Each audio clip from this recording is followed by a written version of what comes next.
Today we all are here to discuss about what should be the future of Indian farming. అది chemical ఫార్మింగా లేదా organic ఫార్మింగా?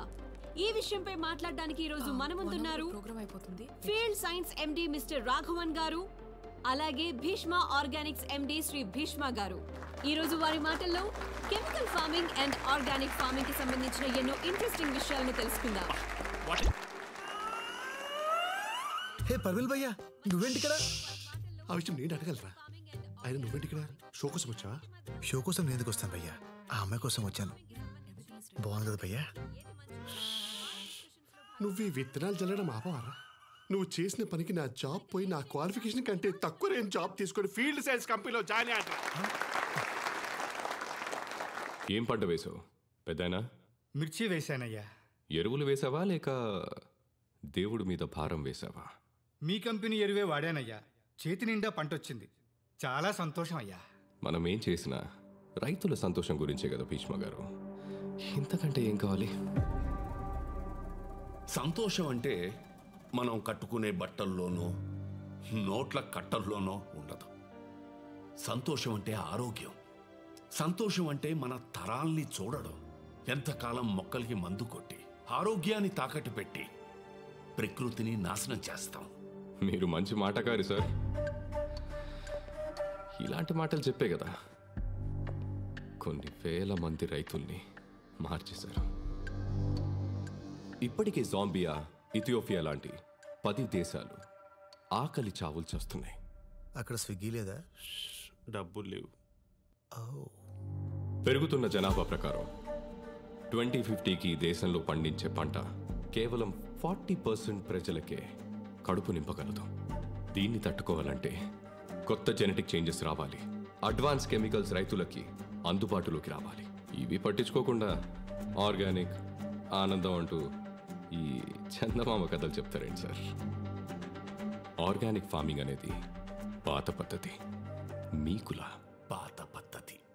అసలు sir sir sir sir sir మీరు మీ company వాళ్ళు తప్ప, నేను చెప్పిన తప్పని ఇక్కడున్న ఒక్కళ్ళని మాట్లాడమనండి.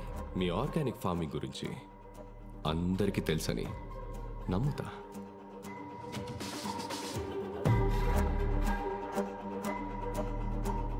భయ్యా, ఇప్పుడు ఆ అమ్మాయిని ఇంప్రెస్ చేయాలంటే ఏం చేయాలి? నువ్వు మాట్లాడరా? నువ్వు మాట్లాడితే నా స్టేటస్ పడిపోయింది. అమ్మాయి పడదా?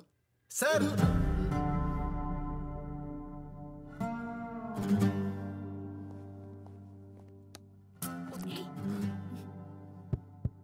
Check check. ఏంటి ఇప్పుడు పాడపడతాడా? మీరు చెప్పింది కరెక్టే సార్. బయట వరకు ఆర్గానిక్ ఫార్మింగ్ గురించి పెద్దగా తెలియదు. జాంబియా, ఇథియోపియా లాంటి దేశాల్లో ఆకలి చావులతో చేస్తున్నారనే విషయం కూడా చాలా మందికి తెలియదు సార్. సార్, మీరు కెమికల్స్ ద్వారా ప్రొడక్షన్ పెంచాలని చూస్తున్నారు కదా, మరి మీరెందుకు ఆ దేశాల్లో కంపెనీని స్టార్ట్ చేయలేదు? ఆకలి చావులు ఉండే వాళ్ళని కాపాడు ఉండేవాళ్ళు కదా. కానీ మీరు చేయరు. ఎందుకో చెప్పనా? దానికి 2 కారణాలు. ఒకటి డబ్బు. అవి పూర్ కంట్రీస్, అక్కడ మీరు డబ్బు చేసుకోలేరు. రెండోది మట్టి. మన దేశంలో ఉన్న సారవంతమైన మట్టి ఆ దేశాల్లో లేదు.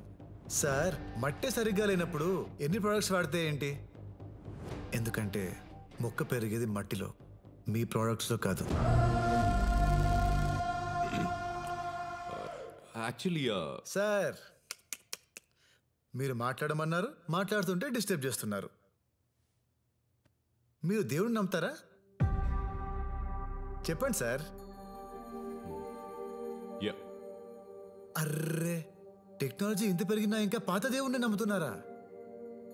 మరి పాతకాలం నుంచి ఆర్గానిక్ ఫార్మింగ్ చేస్తే తప్పేంటి సార్?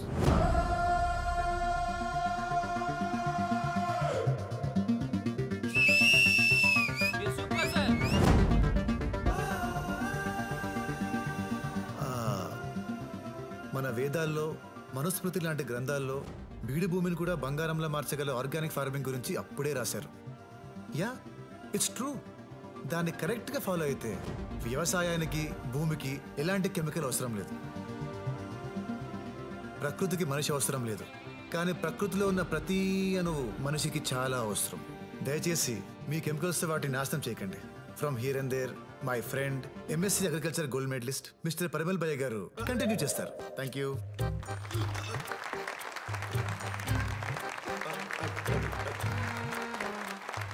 చెక్.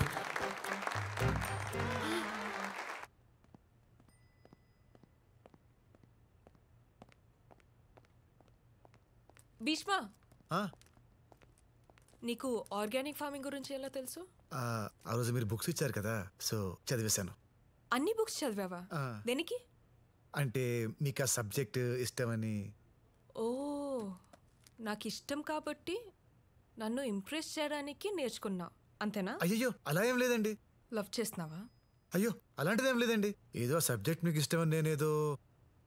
సర్లేండి, నేను కిందుంటాను, మీరు వచ్చేయండి. I love you.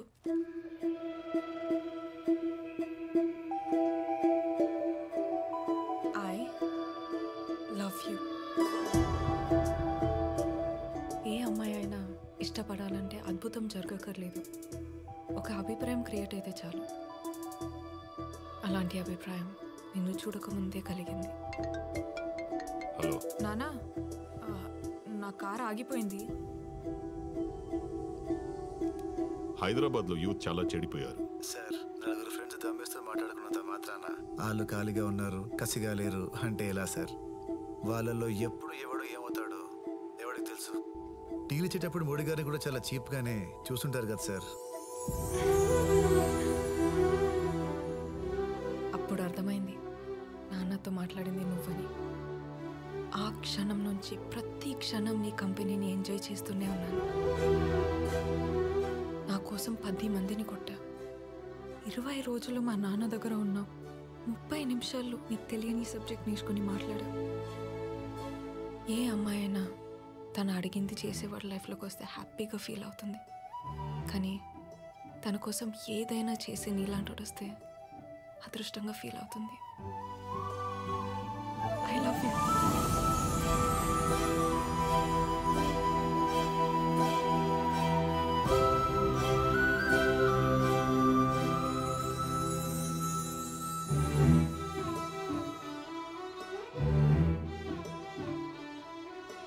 వదలవా?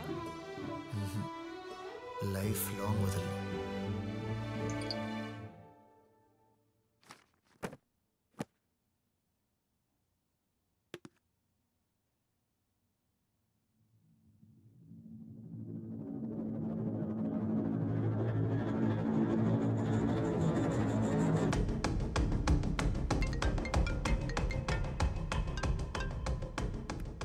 Hello sir, ఓ కేసు పని మీద న్యూస్ ఛానల్కి వస్తే చైత్ర మేడం అలా కనిపించారు సార్.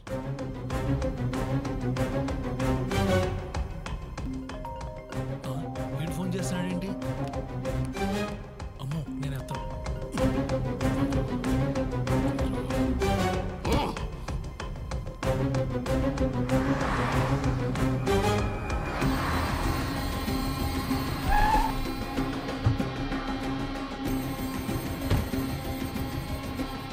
జేపీ ఎక్కడ?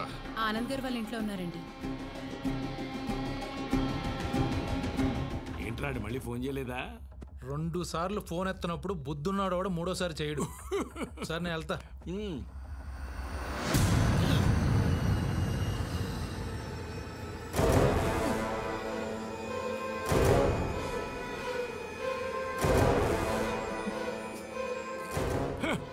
ఏమిట్రా అక్కడే ఆగిపోయావు?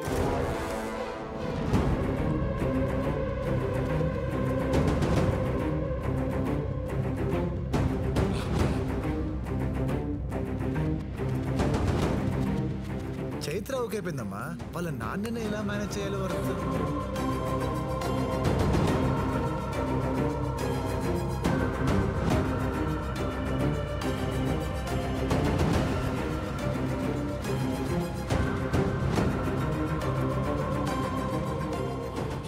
చిన్నప్పుడు నా కూతురు జోలికొస్తే తిట్టానని పగపట్టి నీ కొడుకుని నా కూతురు మీదకి పంపావా?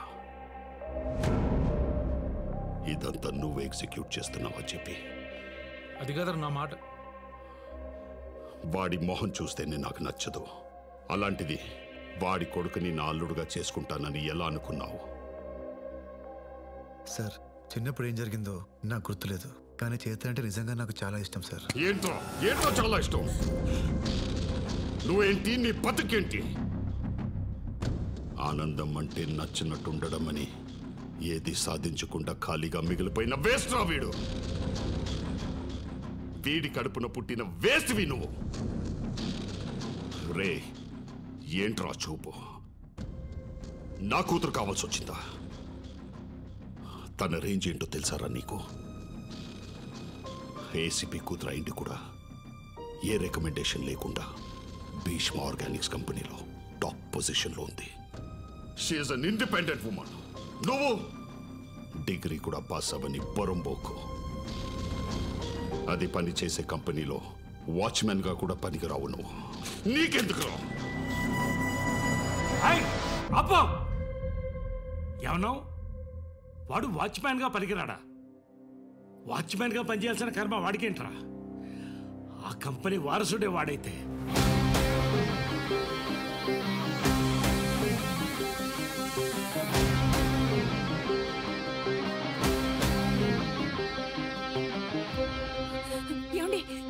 ఊరుకోవే. వాడికి మాట్లాడకుండా పెంచుతానని పెద్ద ఆయనకి మాట ఇచ్చాను. ఈ రోజు ఎవడో వచ్చి ఏదేదో మాట్లాడుతుంటే నేను ఊరుకోలేను. ఏంటి వాడి బతుకెంత? నీ కూతురు ఆఫ్టర్ ఆల్ ఆ కంపెనీలో ఉద్యోగం చేస్తున్నందుకు అంత గర్వంగా ఫీల్ అయిపోతున్నావే? ఆ కంపెనీకి కాబోయే సీఈఓ రావాడు. Bheeshma organic company chairman Bheeshma garu ఒక్క మనవడు.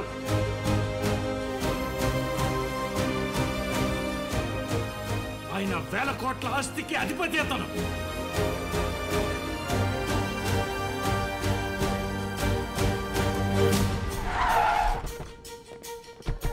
సార్, అంత పెద్ద కంపెనీకి కాబోయే సీఈఓ మీరు ఎలా ఫీల్ అవుతున్నారు సార్?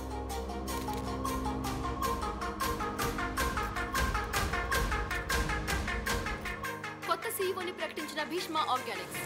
భీష్మ ఆర్గానిక్స్ కొత్త CEO. Bheeshma Organics announced its head. Bheeshma Organics next CEO కూడా భీష్మనే.